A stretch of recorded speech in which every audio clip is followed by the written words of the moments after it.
मेरी screen visible है बेटा? रिप्लाई करो। Yes sir. ओके, आज हम मल्टीपल चॉइस क्वेश्चंस करेंगे और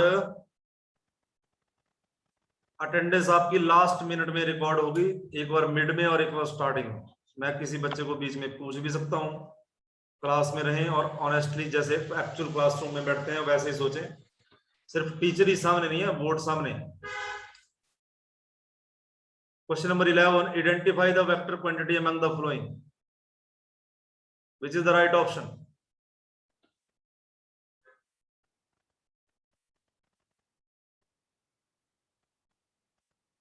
क्विक आंसर आना चाहिए। कैलकुलेशन वाले क्वेश्चन को दें और इनको ना दें। What is right option? B option. Sir, B option. Angular momentum is a vector B quantity option. because it have direction. Angular momentum is vector quantity है, तो कौन सा वेक्टर है? Option A axial vector, option B polar vector, option C scalar, none of them. अब देखो axial vector. Axial vector देखो, angular momentum होता है आर क्रॉस पी।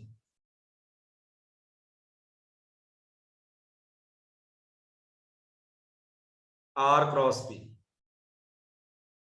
ये फिक्स लाइन थी, ये वेक्टर आर, आर का डायरेक्शन, पार्टिकल को इधर फोर्स लगी तो इधर मोमेंटम है उसकी, एंगल थीटा, आर और पी एक प्लेन में लाई कर रहे हैं और इनके परपेंडिकुलर होती थी एंगुलर मोमेंटम, इनके प्लेन के परपेंडिकुलर, राइट? तो ये ऐसे घूम रहा है आर और P, rotational angular momentum perpendicular है। ऐसा कोई भी वेक्टर जो इनके प्लेन के परपेंडिकुलर है, जो रोटेशनल इफेक्ट जो है प्रोड्यूस करता है, दैट इज एक्सियल वेक्टर। और जो लीनियर मोशन प्रोड्यूस करता है वो पोलर वेक्टर, जो रोटेशनल इफेक्ट प्रोड्यूस करता है वो एक्सियल वेक्टर। ओके बेटा, अंडरस्टैंड? Yes, sir. अच्छा, एक्सियल वेक्टर और कौन कौन से होते हैं? Omega angular speed axial vector है, टॉर्क एक्सियल वेक्टर है, ये सब अल्फा एक्सियल वेक्टर है, सब जो भी चीज जो ही एक्सियल वेक्टर है ये रोटेशनल इफेक्ट प्रोड्यूस करते हैं। एंगुलर मोमेंटम एक्सियल वेक्टर है। Question number 13, a couple produces D option linear motion and rotational D motion, कौन सा है? Purely rotational motion. ओके,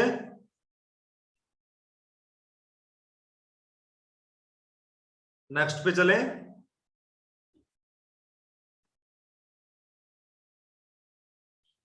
बोलो।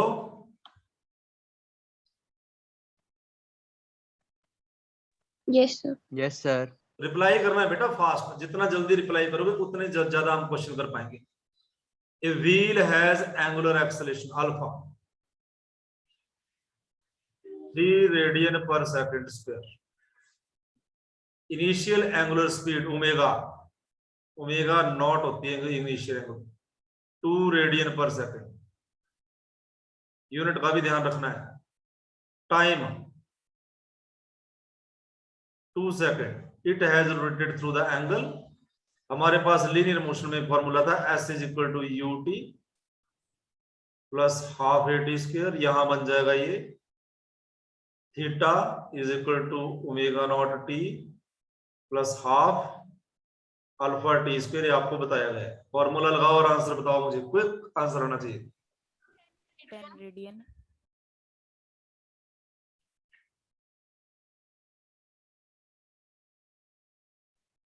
10 radian. Option A correct, 10, very nice, 10 radian. जिसने नहीं किया वो करते रहो, जिसने कर लिया वो क्वेश्चन नंबर 15 लो। टॉर्क निकालना है और टॉर्क आएगा आपके पास आर क्रॉस एफ। मैंने ये क्वेश्चन भी आपको करवाया हुआ है, R cross F.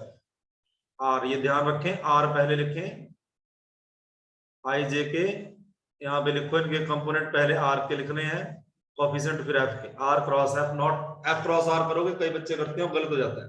Are cross F, जिसने ये 14 नहीं किया उसको करो, जिसने 14 कर लिया वो क्वेश्चन नंबर 15 का आंसर हो।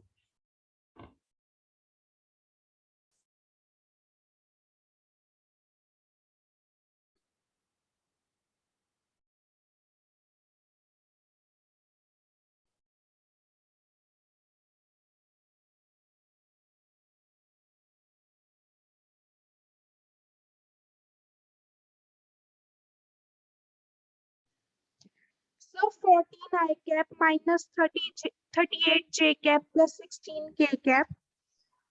ऑप्शन बताओ। Sir, option C. Good, option C is the correct answer. जिसने 15 भी कर लिया वो चलेगा अब क्वेश्चन नंबर 5 पे। क्वेश्चन नंबर 5 रहने दो, ये लेंथी है थोड़ा सा, इसको बाद में लेते हैं। ये रॉड, ये जैसे रॉड का हमने मोमेंट ऑफ, ये रॉड का मोमेंट ऑफ इनर्शिया कल निकाला था सेंटर पे, मैंने बताया था ना एक एक्सप्रेशन में कितना था भाई,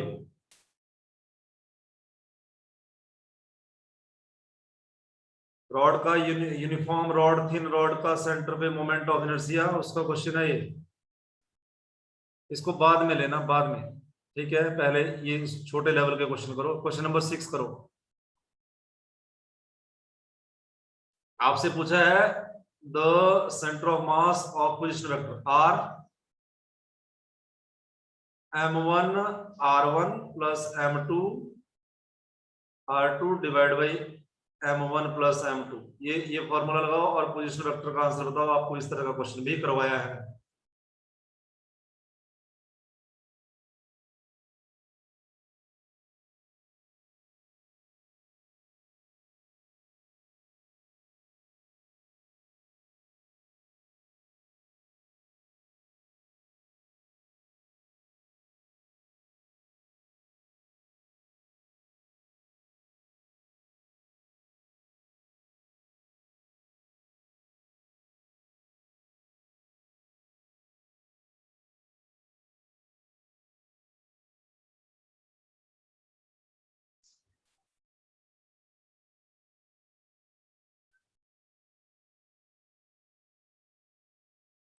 Sir, A option. Option question number कौन सा है, 6? क्वेश्चन नंबर 6 का option A, right. Your name बेटा? Sir, Kunwar. Kunwar, okay, good, very nice, very nice.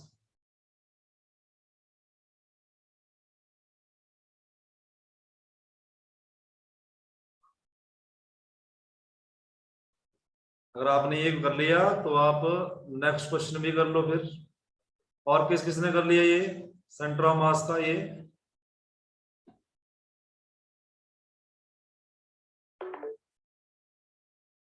कर लिया सभी ने क्वेश्चन नंबर 6? फिर मैं 7 पे चलूंगा।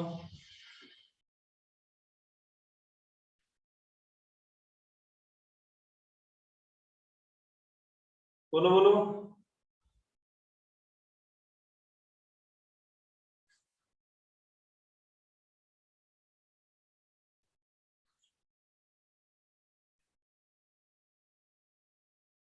और बच्चों बताओ बेटा।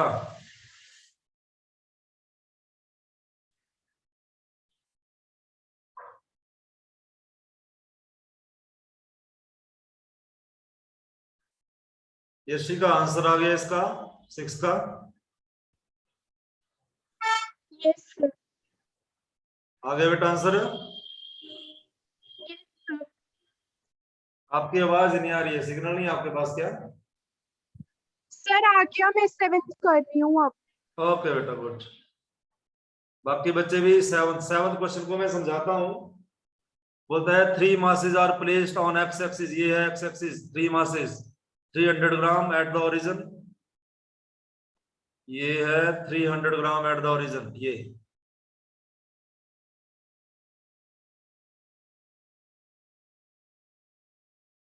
500 ग्राम एट 40 सेंटीमीटर, यहां रखा 500 ग्राम, यहां से यहां के डिस्टेंस है 40 सेंटीमीटर और ये मास है 500 ग्राम।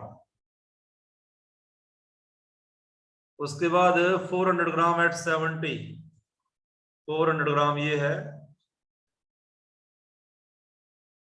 एट 70। आपसे पूछा है सेंटर ऑफ मास निकालें along x एक्सिस, तो along x axis centre of मास का फॉर्मूला था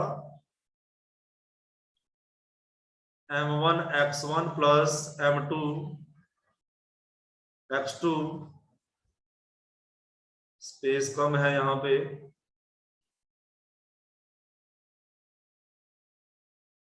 सेंटर ऑफ मास का फॉर्मूला है m1 x1 plus m2 x2 plus m3 x3 divide by m1 plus m2 plus m3। ये m1 मास है, ओरिजिन पे बैठा हुआ है, इसकी डिस्टेंस x1 0 हो गया, ये m2 और ये m3, इसके लिए x1 0 ओरिजिन पे है ये, इसके लिए x2 40 सेंटीमीटर, x3 70 सेंटीमीटर। चलिए आंसर बताओ इसका। Sir option A. 7 का option A right, option A right.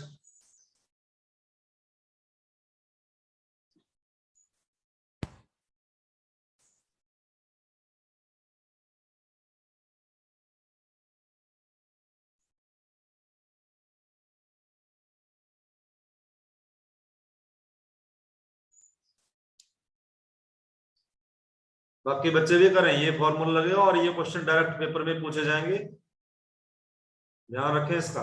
और क्वेश्चन सारे नहीं आते पेपर में, एक ही क्वेश्चन आता है एक चैप्टर से कई बार।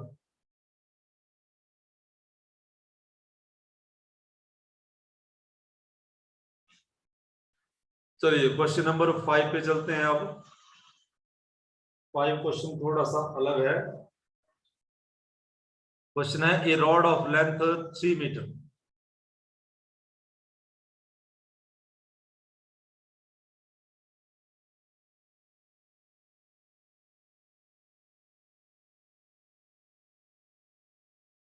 इसके लिए थोड़ा सा मैं डायग्राम बना लेता हूं आपको समझाने के लिए। A rod of length 3 metre, ये है rod,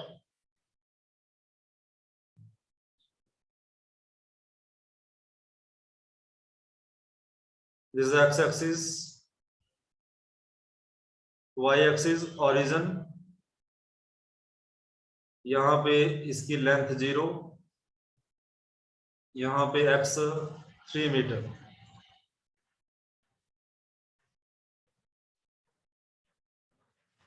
its mass acting per unit length is directly proportional to the distance x। Very, इसको क्या बोला, mass acting per unit length is directly proportional to distance and directly mass per unit length, mass per unit length, इसने बोला mass per unit length is directly proportional to x, ये बोला question में। तो आपको पूछा क्या गया है, then its center of gravity from the end will be, center of gravity का मतलब इसमें center of mass पूछा है along x axis, ये पूछा है इसने।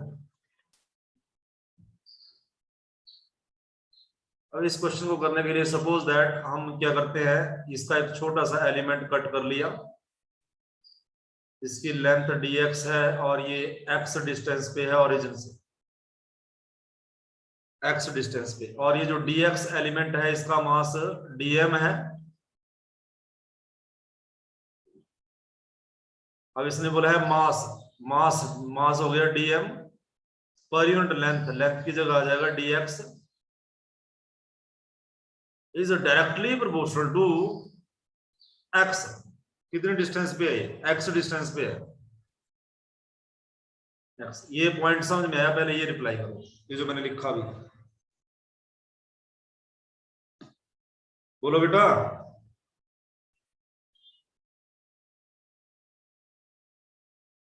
ये समझ में आया जो मैंने लिखा?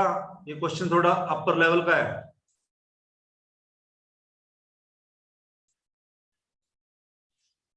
अरे रिप्लाई करो जल्दी। क्वेश्चन में दिया हुआ है mass per unit length is directly proportional to distance. पहले मैंने लिखा था mass per unit length is directly proportional to x. अब मैंने स्मॉल मास कट कर लिया dm, जिसकी विड्थ कितनी है dx, और ये यहां से x डिस्टेंस पे है। Mass per unit length, this mass dm per unit length dx is directly proportional to origin से डिस्टेंस। ये क्वेश्चन में क्या रखा है? अंडरस्टैंड? रिप्लाई कीजिए। Yes, sir. तो यहां से प्रोपोर्शनलिटी साइन हटाएंगे जब,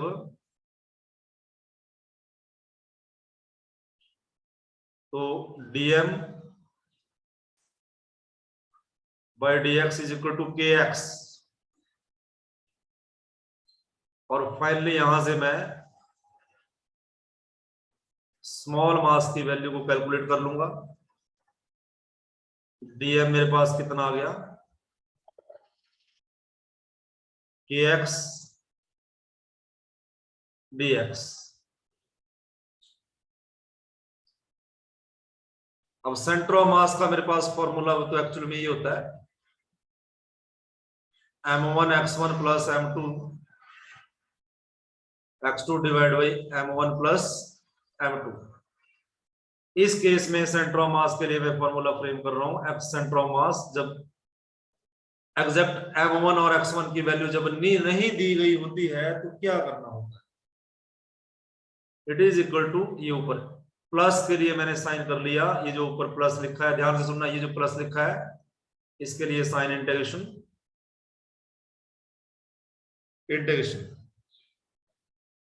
x और मास, x डिस्टेंस x, मास है dm, राइट। और इसकी लिमिट गई 0 से 3 डिवाइड बाई टोटल मास। नीचे की मैं सिर्फ और सिर्फ dm ही लिखूंगा, टोटल मास। लिमिट है 0 से 3। अब हम क्या करेंगे, वैल्यू पुट कर देंगे इसकी, इज इक्वल टू, ये स्टेप समझ में आ गया? रिप्लाई करो।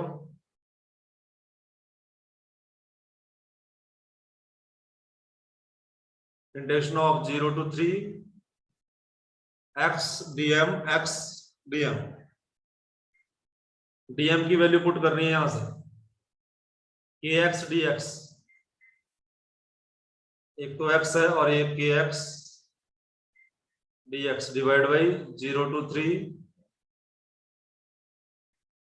dm की value kx dx। x centre of mass आ जाएगा, इंटीग्रेशन 0 to 3 x और x स्क्वायर, k बाहर आ गया, dx डिवाइड में भी k बाहर आ गया, 0 to 3 x dx, k से k कट गया। x स्क्वायर का इंटीग्रेशन क्या होगा बेटा? x स्क्वायर का इंटीग्रेशन आपको फॉर्मूला बताया गया है, इंटीग्रेशन ऑफ x की power n dx is equal to x की power n plus 1 divide by n plus 1।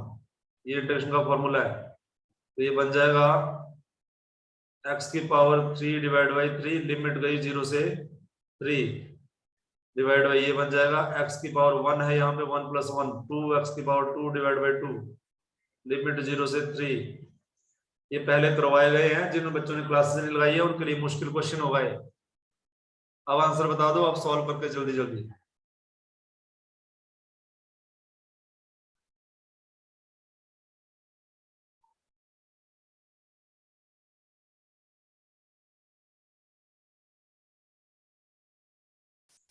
One by 3 आ गया कॉमन, x की जगह 3 का क्यूब 27 माइनस 0 डिवाइड बाई 1/2 बाहर है x स्क्वायर 3, ये 9 माइनस 0 3 का स्क्वायर 9, इट इज ऊपर आया 27/2 डिवाइड बाई ये 9 divide by 2, it is equal to finally 27/2 into 2/9, 2 से 2 कर गया, इट इज 27/9। आंसर बता दो आपको।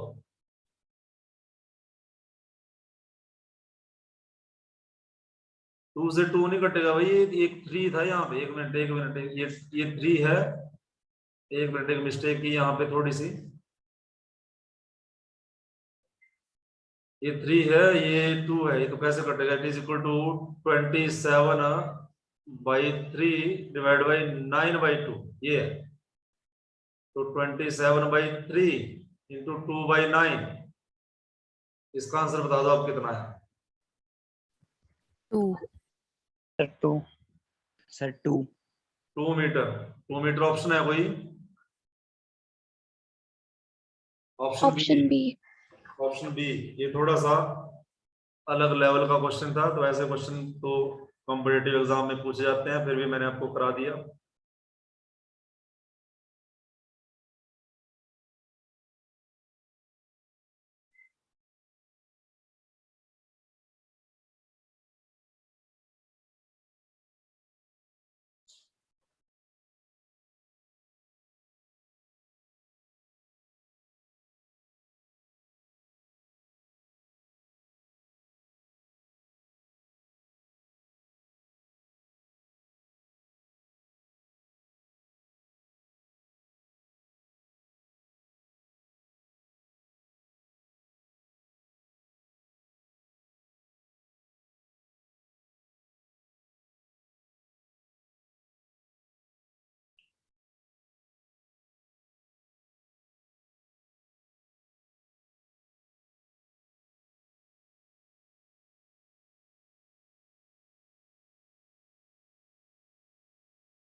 Question number 10,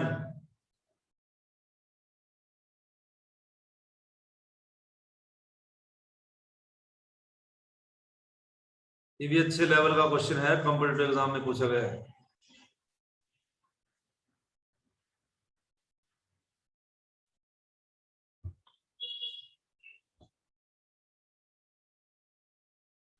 Write the statement: two spherical bodies of mass M and 5m are at distance r of radii r and 2r are released in free space with initial separation between their centers equal to 12r.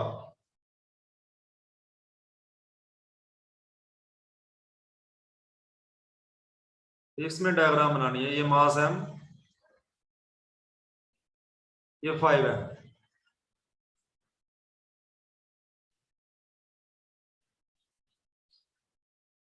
इनके बीच का separation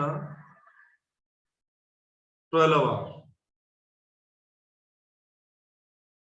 इसका radius r और इसका radius 2r। Question को समझो पहले, answer easy होते हैं। और इनको बोलता है रिलीज किए गए और ये कोलाइड कर गई आपस में।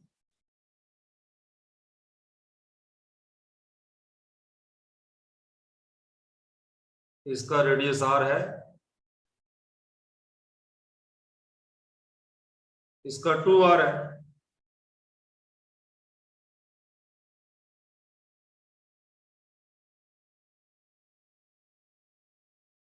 अब हमें क्या पूछा है? If they attract each other due to gravitational force only, then the distance covered by the smaller body before the collision. होता है, अगर ये मान लो, अर्थ तो नहीं बोल सकता मैं इसको, छोटा रेडियस है 2r, और इसमें रेडियस ऑफ अर्थ तो नहीं है। ये बिग मास स्मॉल मास को अट्रैक्ट करता है, तो डिस्टेंस ट्रेवल कितनी की इस स्मॉलर बॉडी में? और ये क्वेश्चन पूछा गया AIPMT में 15 में।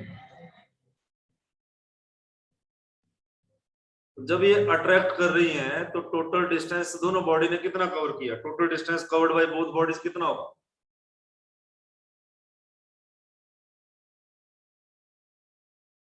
टोटल डिस्टेंस कवर्ड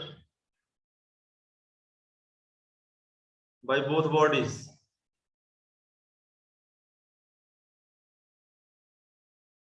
कितना डिस्टेंस कवर होगा बेटा? ये दोनों कितना डिस्टेंस कवर करेंगे?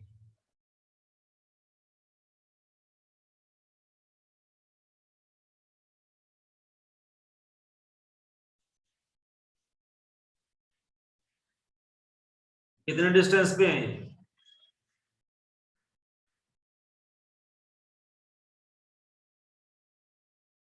बोलो। इनके सेंटर से ये डिस्टेंस है 12 आर, तो ये थी इनिशियल, जब ये टच कर गई तो कितने डिस्टेंस रहेगी इनके बीच में? 12 R minus R plus 2 R 3 R minus 3 R, कितना आर बचा? 9R 9 R. 12 R minus 3 R is equal to 9 R.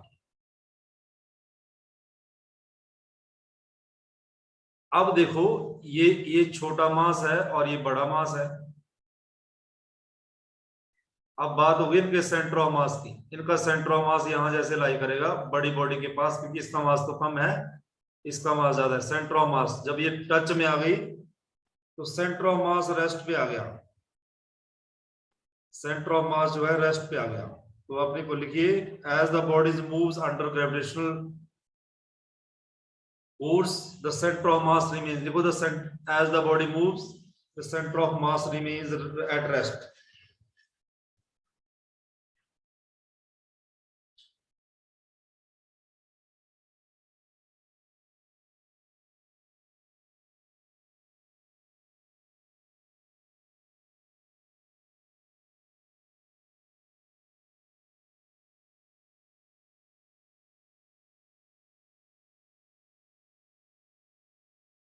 अब क्या करोगे? क्वेश्चन आपका है then the distance covered by the smaller body before the collision। देखो let x is the distance covered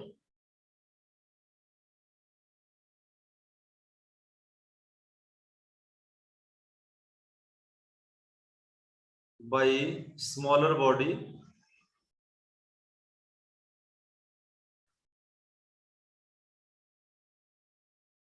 before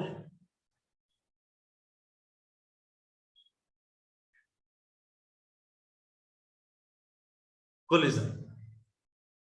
अब क्या करोगे? कोई बच्चा बताएगा मुझे क्या कॉन्सेप्ट यूज करोगे?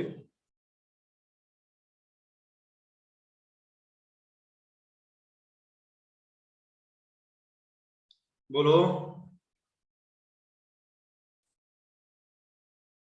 अच्छा मैं लिखता हूं फिर आप मुझे समझाओगे, जरा देखना है कौन बच्चा बताता है।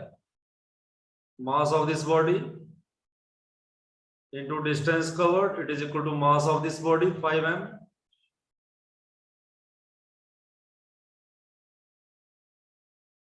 into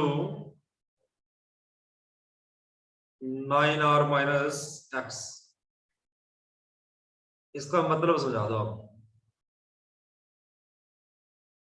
ये क्वेश्चन हम कैसे फ्रेम कर सकते हैं, क्या कॉन्सेप्ट यूज किया मैंने अपना मैं तो 1 मिनट में बता दूंगा आपको। अगर आप अपना दिमाग लगाओगे तो आपको भूलेगा नहीं, आपका कॉन्सेप्ट आगे आगे बढ़ेगा।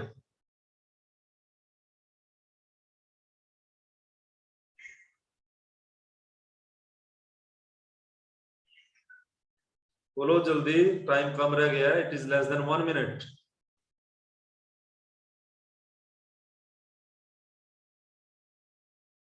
कौन बच्चा अपना दिमाग लगा के बताएगा ये कॉन्सेप्ट मैंने कैसे यूज किया? मैंने centre of mass at rest, जब कोलिजन हो गया दोनों के बीच में, टच में आ गए दोनों, ये कॉन्सेप्ट यूज किया मैंने। बोलो।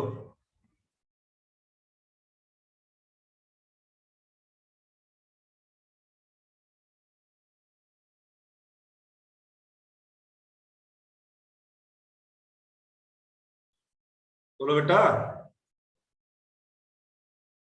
किसी के दिमाग में नहीं आ रहा है? कोई तो ऐसा बच्चा इसके दिमाग में आएगा कि क्या centre of mass is just at rest when both the bodies collide with each other. Question सुन लो दोबारा। ये मास m है, इसका रेडियस r है, ये मास 5m है, इसका रेडियस 2r है। दोनों अट्रैक्ट कर रहे हैं आपस को, इनको फ्री स्पेस में छोड़ा, इनके बीच में इनिशियल सेपरेशन 12r था। जब ये अट्रैक्ट कर गई तो इन्होंने डिस्टेंस जो कवर किया वो 9r आ गया। अब इसने बोला है स्मॉलर ने कितना डिस्टेंस कवर किया।